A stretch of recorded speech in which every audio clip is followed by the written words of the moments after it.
Nick, where are we? Where'd you bring me?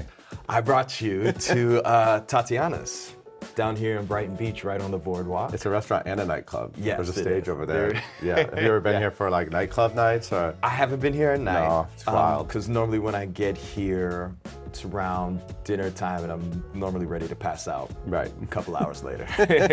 Well, because you have little kids at home. I got little kids at home. And now you're doing a full Broadway schedule. That's very true. There's no time for the Tatiana nightclub. Yes, and maybe vodka's involved at some point. This is a place that you sort of discovered, I think, in your journey to being fantastic as Anatoly in chess, right? Yeah, definitely. Right across the boardwalk, there's a canopy, and underneath that canopy are a bunch of chess tables. And I would go there and see if anybody wanted to play chess or just. Were there people? Yeah, and I would leave very, very soon after that with my tail between my legs of like just getting beaten down. Also, a really good friend of mine, Roman, would bring me here and we would eat, we would talk about the Soviet Union, and we would talk about his experience moving to the US. This is a neighborhood, a lot of Russian speakers in this neighborhood, Yes. right? When a lot of Russians left the USSR, they came here and formed their own community. There's really beautiful grocery stores and corner stores, and as you pass people on the boardwalk or in the streets, you hear them speaking Russian, and they really kind of took over this neighborhood and made it their home away from home, or their new home, I guess, not home away from home. Let's get some food. Great, yes. Now, spoiler, I'm a vegetarian, pescatarian, so no meat for me. So. Oh no, so we're not getting the beef tongue? No, you can get whatever you want. You can get whatever you want. But no, not for me. But you do eat fish. Yeah, I eat fish. Oh, okay, great. Yeah. Do you have some ideas about what we should get? There's two dishes that come to mind. There's herring under fur, which is basically like a fish salad underneath like beets and things like that. That sounds good. Or we could get Olivier, which is also another type of fish salad, which is actually a Russian chef made it up, and it was sort of his idea of what he thought the French would eat. Because they're so cut off from the world, right? So they have to sort of make up dishes of what they would presume or imagine other countries would eat. I want both. Let's do it. Yeah, let's get both. Hold the beef tongue, please. This feels very method. So I was learning about like how you immersed yourself for Anatoly. You know, I think every actor has their process, right? You literally were like playing chess on the chess app, right? Learning how to play chess and then, you know, playing against strangers and immersing yourself in this culture. Not every actor does this, but it sounds like you really went all in. Is that very indicative of your personality? I think so. I think the word method makes me sweat a little bit and squirm inside, just because of the connotation of what that is. Yeah. A lot of times if somebody is method, then they're trying to like put their process onto you or make it really be known. Right. And for me, it's very quiet and personal. I would say that I'm an immersive actor. Cool. Yeah. I think when else in your life do you have an opportunity to learn a culture or a subculture like these chess players, or get to understand and talk to people and understand their experience of life? That to me is really the most interesting part. Were there stretches of time where you were just like walking around speaking to everybody with your Russian accent, which you're doing a very good job with, by the way? Spasibo. Yeah, sometimes at home, my wife will be like, "No, that's not the way you talk." I'll be like, sorry. Well, you gotta like practice that, Yeah, right? exactly, yeah. And sometimes it does just come out, and it can be quite embarrassing. But, you know, when I grew up in Bermuda and then moved to Boston, I had to kind of code switch anyway, because my experience being in second grade, moving to this country and speaking so different than everybody else, having different slang, having different, you know, the bathroom or the washroom or you know, the restroom or the little boy's room. Like, what am I supposed to call all of these things that you were the outsider, and I that's was cool. Definitely the outsider. Yeah. And so for me, understanding that and understanding that depending on how we wake up that morning, we can be whoever that is, and freeing myself of having to be one way or the other. I think it's probably one of the reasons I'm an actor. So you were in the Boston area. Yep. Which holds a lot of different types of people. Yes, it sure does. And maybe you didn't have the best welcoming party, right? Coming from Bermuda. It was really tough, actually. But, you know, then I have my brother and my sister that were kind of going through this with me, and my mom absolutely did the best she could with the three of us, you know. All of us are successful in our own right, you know. We're all good kids. And when you were in Bermuda, your dad was a performer. Yeah. What do you think you saw about what your dad was getting out of it? Did you see him like coming alive on stage? What do you think inspired you about it? Or was it just a sense of play? My dad worked a lot of jobs in order to provide for us, like a lot. He was out of the house, you know, who knows how long his days were. And if he was home for a little bit and then he would leave. So there was a little bit of like this power down mode that he would go into. Right. And then you would see him on stage, or you would see him singing or performing, and he would just, he comes alive. So I think maybe seeing that dynamic, I was like, oh, what's this? And then seeing people's reaction to it, and then feeling my own reaction to it. And I really do feel that it is a calling of mine. And so when you do have to sacrifice time with your kids or time with your wife, there is a greater purpose at play.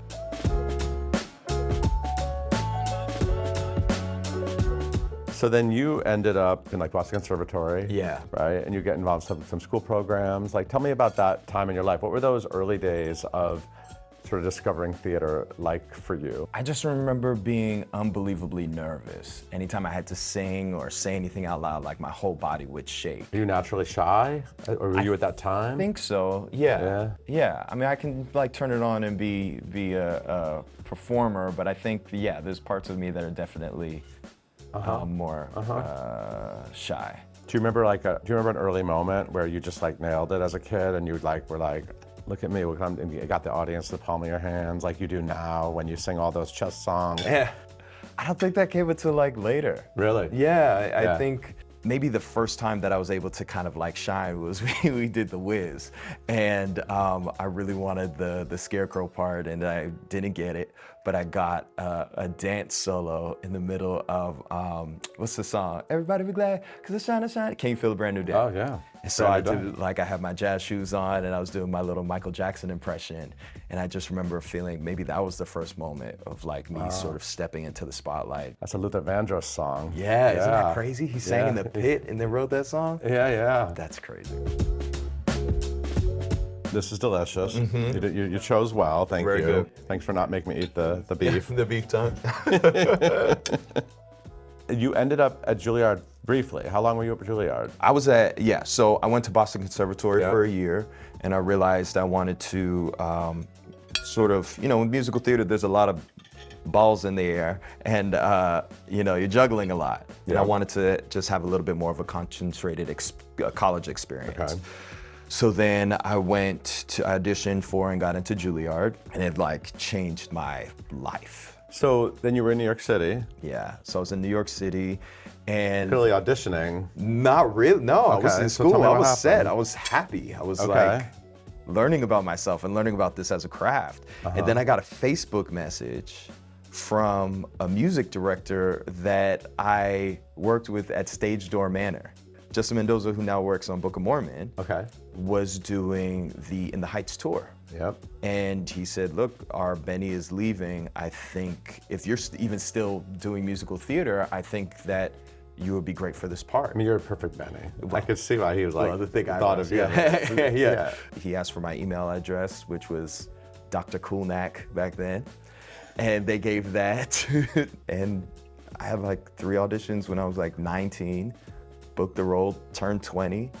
Was on tour with In the Heights. Like my second stop was in Puerto Rico with Lin. Oh, wow. And like, so everything's just happened so fast.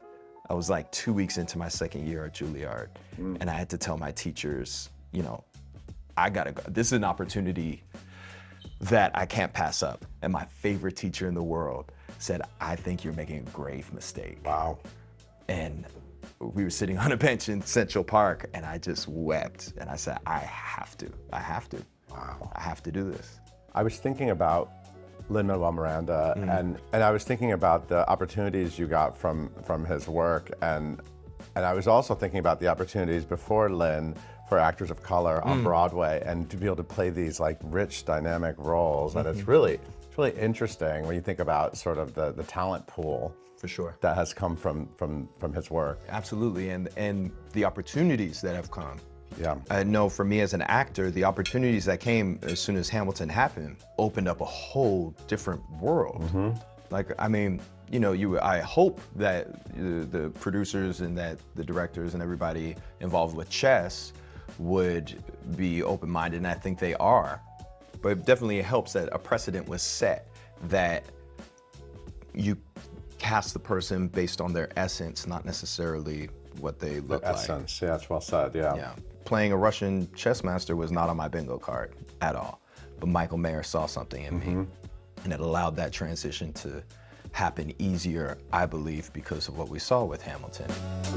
If you asked me a year ago, ain't no way I'm eating this stuff. Like, I want my food deep fried. And as stereotypical as that sounds, this like next to raw fish, no, that's not my jam, but here we are. But that's like the joy of being able to play all these different parts. Yeah, discovering the other parts of the world and other things, yeah. And different parts of myself. Like, I love this. Yeah. I never would have eaten this had I not been playing Anatoly. But what about this guy what do you think is clicking between you and Anatoly? I've been thinking a lot about my childhood throughout this, and I've been thinking a lot about the transition from Bermuda to Massachusetts during this, and I'm not exactly sure what that's about, but I do remember feeling a little bit unseen and unheard. And I think Anatoly is definitely unheard, but he doesn't even know how to hear his inner voice because he's been told when to eat, when to sleep, when to play chess, who to marry, how many kids to have, when to wake up, when to go to sleep. So there seems to be a sort of parallel. And, you know, I get to sing one of the best songs ever written, which is Anthem, and that my land's borders, you know, are around my heart.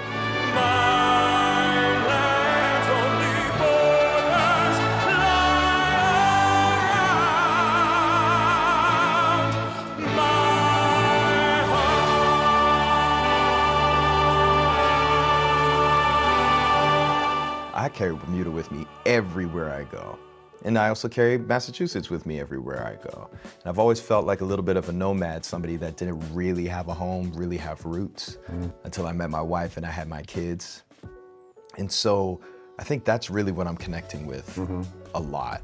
Can you tell me how you met Jennifer? Tell me a little about the love story. I mean, I know there's some shared credits here. Yeah, sure. Showmance? Showmance complete. No. But yes, but no. Okay. It goes back to Lin-Manuel Miranda again. So she was in the Heights on Broadway. I was on In the Heights on tour. Okay. The tour had a layoff. I went to go see the Broadway show. We all mingled in the basement of the Richard Rodgers, and I said hello to her, and I was like, yo, who is that? Immediately. Became Facebook friends, you know. Facebook, yeah, message her on Facebook. She ignored me for 8 years. What? 8 years. 8 years. What's wrong with this woman? I don't know, but she finally came to her senses. Or I just wore her down, and she was like, fine, I'll go out with you. And we went out when we were on the Hamilton tour together. Okay.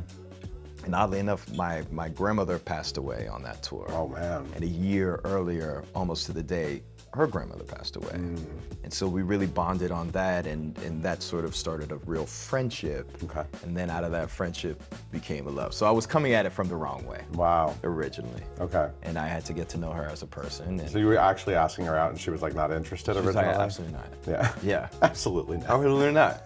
She's like, do you know who I am? And then, yeah, she got sick one time, and like with a cold, and I went to the grocery store and got her, you know, distilled water for her humidifier and some soup and apples, and I just showed up at her door and gave her the stuff, and that's when I realized, I was like, oh, I'm in love with this woman. How lovely. And how long have you been married now? We've been married for almost 5 years now. Okay. But together since 2018. And how is she and the kids feeling about, I mean, Daddy's not there a lot, right, obviously. I mean, I know you have to be really careful about your time. Absolutely. Life-work balance. Absolutely. Yeah. And life has to take the precedent over everything else. Yeah. But my little girls know that Daddy is like providing for the family right now, but also very much following his dream. And there is such thing as balance within that. And that's really important for me, for them to get to know the theater space and know that Daddy is making his dreams come true, so you can make your dreams come true as well. So here we are. This is the boardwalk, the Brighton Beach boardwalk. Yes. Yeah. Where you can hear people passing by speaking Russian, like, you know, then you have like, you know, muscle people on the beach. So what do you think you got from being out here and the people you met? For me, it was just like sort of like a vibe check. It's more of like energy work than it is anything that's sort of literal. Because you do the literal work comes from the script, right? And you can infuse so much, but that's the script. Here it's seeing how people walk, how people interact with each other. And then the biggest help for me was actually sitting across the table, a chess table, from somebody I don't know, and that kind of nervous pit in my stomach. What is it to do that? To go to battle against somebody that you don't really know. And you're here trying to figure out the way their brain works, and if you can lure them into a trap, or if are they luring you into a trap. And because I came to the game of chess so late in life, you know, basically like a year ago, I had to really understand what that is. So in the show, when we're standing at those microphones, I know what it really is to sit across the table from somebody and you know, want to obliterate them. Well, I'm sure at this point in your life, you know how to walk on a Broadway stage and do what you have to do as a performer, even when you're singing beautifully like you do and delivering dramatic moments, but putting yourself in a situation where you're really vulnerable, like sitting at a chess table with somebody, if that's a total stranger, right? You have to kind of like always kind of keep yourself in check, I'm sure. Oh, absolutely. Yeah. Absolutely. And with every single new project that you work on, you try to find something new to learn, a new craft, or putting, you know, you're always starting from like, almost like being a toddler learning to walk. You never quite figure it out. And then you move on to the next project and you start over again. Right. You know? You're deep in your chess journey. What do you think you're gonna take from all of this? This Chess at the Imperial, it's been a huge hit. Great co-stars, you have all kinds of new fans. Yeah. I don't know, I'm hoping just for new, more exciting opportunities. Like, this is probably the biggest swing I've had to take professionally in terms of what I had to understand. And I'm just looking for more excitement in that way. Every day is like proving to myself that I can do the impossible, because to me, this is impossible. This role is impossible. This music is impossible. Juggling work-life balance is impossible. And so, yeah, I just feel like if you want to be legendary, you got to do legendary shit. I love these like public chess tables. They have in Washington Square Park, right? I remember I always see them, and guys really sit there and play. Do people sit here and play in the? It's nicer out. Yeah, it's kind of quiet today. Yeah, it's kind of. But so you sat here. You know, I have my chessboard and I sit here and either play with my friends, or somebody would be in the middle of playing and I sit and watch a game, or then sit down and try after. And you know, just this is very vulnerable to like just walk up to a table and say, "Hey, can I play?" You know? Yeah. Do you think you're gonna like keep playing chess future in your life? I mean, I would hope so. Yeah. Now this is an amazing skill. You get to have the conversations that you get to have. The smack talking that you get to have. Is there smack talking? Yeah. I play with my father-in-law now. Oh, really? Yeah, he's a great shit talker and a great chess player, and so yeah, it opens up the whole world to you. Do you have a number one tip for playing chess? Like one thing that people should remember if they want to learn how to play chess? One thing to remember if you learn to play chess: don't get so caught up in just collecting material. Try to win the game, you know? Go after the king. Yeah. Kill the king.